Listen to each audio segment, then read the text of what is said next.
Thank you for watching, liking, commenting, sharing, and subscribing right now. Hello world, I'm Chris Pirillo, and today I would like to talk to you about the Surface Pro 2 versus the iPad Air, or as I will continue to refer to these devices throughout this video, the iPad versus the Surface. Now, this is the Surface Pro, not the Surface RT. It is running Windows 8.1, the latest operating system from Microsoft, at least as far as desktop and notebook and laptop and mobile computers are concerned, versus iOS running on the iPad Air, or the iPad.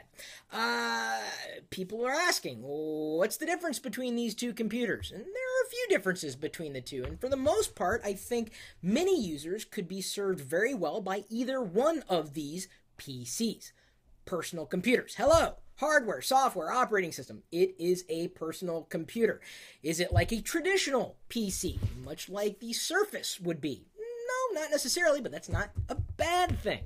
There are certainly benefits and drawbacks to having either one, and the good news is, some people don't want you to know this, but it's okay to have both and like both for what they are, not dislike them for what they're not. But these two computers being the same, no. Hardly. In fact, your choice may be very difficult if you have to make a choice between the Surface and the iPad. I have unboxed each one of these products on this channel. Usually that's done live. And, having used Windows 8 pretty much, well, certainly before it was officially released, I don't want to get into that at this point. I used the developer preview and the consumer experience preview. I've been using iOS ever since the very beginning.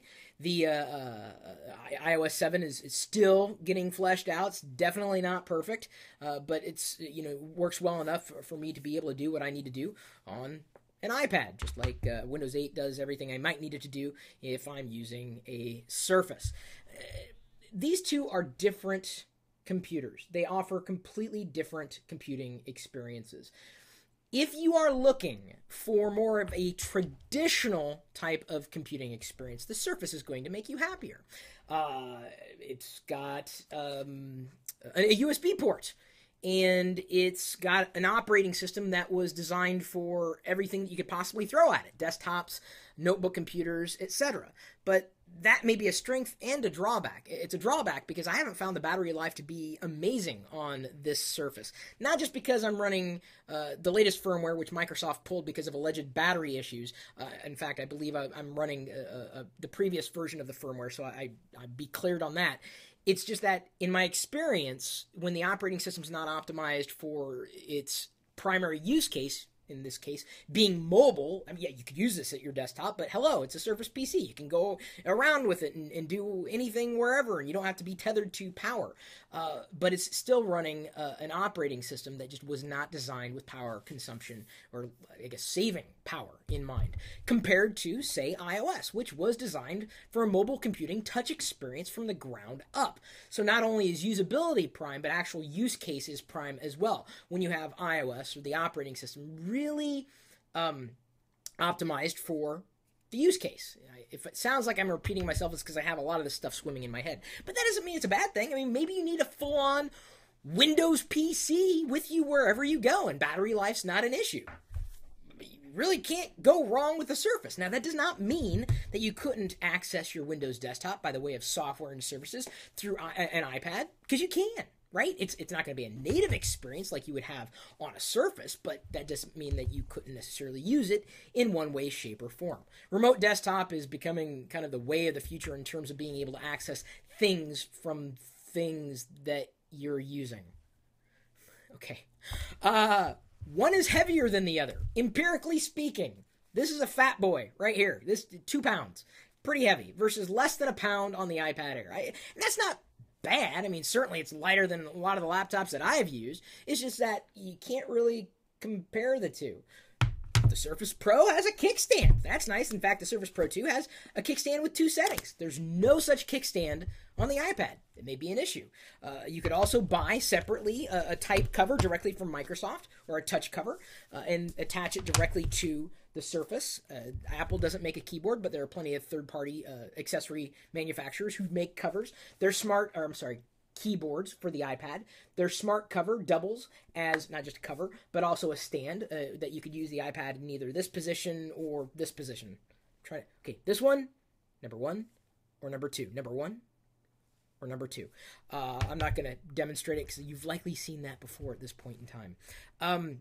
The screens are both very fantastic screens for doing just about anything you might want to do on either one of these computers.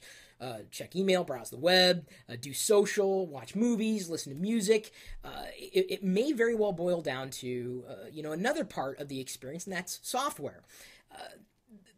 Microsoft has been doing its best to bridge the gap between what we used to consider the primary computing experience and the new type of computing experience, which kind of crept up on them. Even though Microsoft was really one of the first in the field, if not the first, to have a tablet computer, it just didn't catch on because it was too pricey.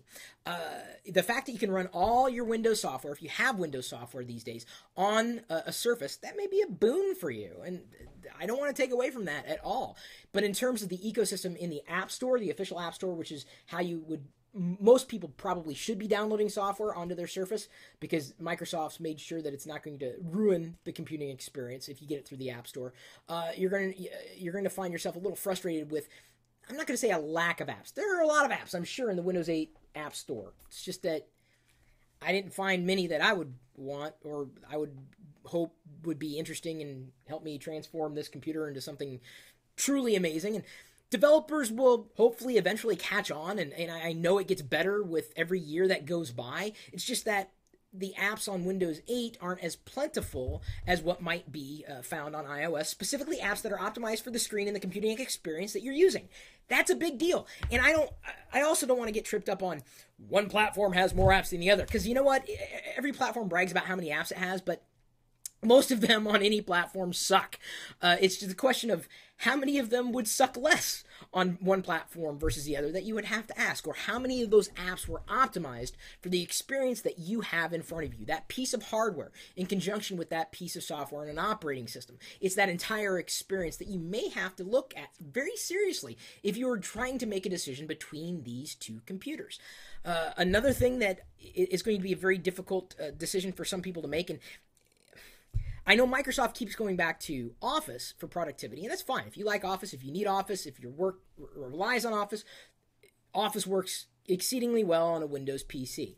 But there are plenty of quote-unquote Office alternatives that have worked well, or at least well enough over time. I keep most of my documents in Google Drive, so I access them on pretty much any platform from anywhere. As long as I can get to the web, I am good to go. That, to me, is the future of Office productivity, and I'm already living in it, because then I don't have to be worried about being tethered to one computer or another. I could get to it from either one of these computers, and that, to me, is the way that I would like to go with my documents. Yeah, obviously, Microsoft has Office on its Surface PC. Can't necessarily get it directly on an iPad. That may be worth paying the extra money for a Surface PC to you.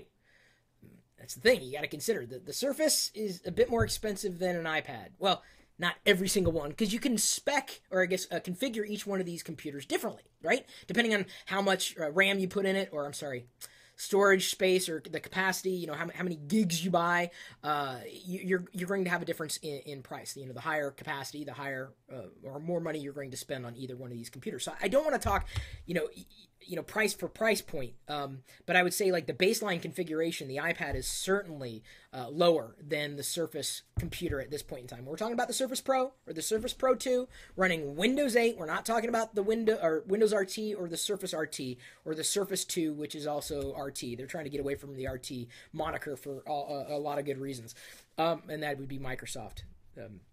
So, you know, cost is something to factor in. You could think about compatibility, but ultimately I just steer everybody to think about the type of experience that you want, that you've seen, that you know is going to work for you. And that's going to be different for everybody out there, right? You may want something, or a computer that has a USB port.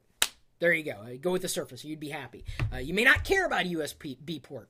Fine, an iPad is going to do you just as well. They're going to be different. So the question then you may have to ask is, well, who are these computers for? If you want more of a traditional PC, the Surface Pro is going to make you happier. If you don't care about the type of computer that you have. You just want to get online, check your email, do social, basic stuff, browse the web, play a couple of games. The iPad is going to make you happy. There are a lot of services between the two. As a matter of fact, SkyDrive is a service that Microsoft has. Skype is a service that Microsoft has.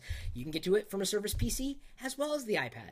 So, I would say, well, it comes down to services, but not necessarily. I mean, if there's anything that's kind of the middle ground for software these days, it's actually iOS. I can get to Google I've got Google Apps on here. I can get to Google from iOS directly through apps or by way of the web. You can do the same thing by way of Windows 8, although not every one of Google's pieces of software exist on Windows 8. Google's a little iffy on Windows right now, probably because they're, fighting over enterprise and, selling computers to various segments of the marketplace.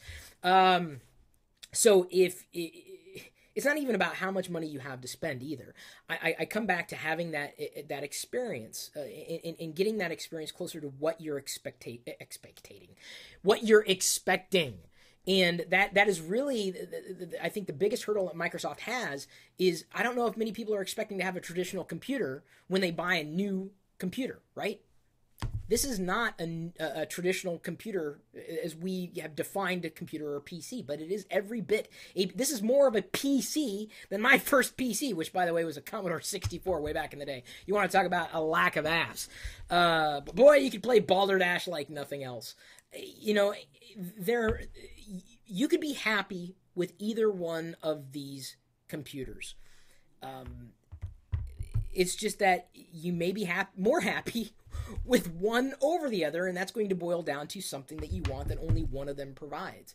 And, if you're looking for, a specific recommendation, it's impossible to make because everybody's looking for something different. I just want to let you know it's so difficult to do these versus videos.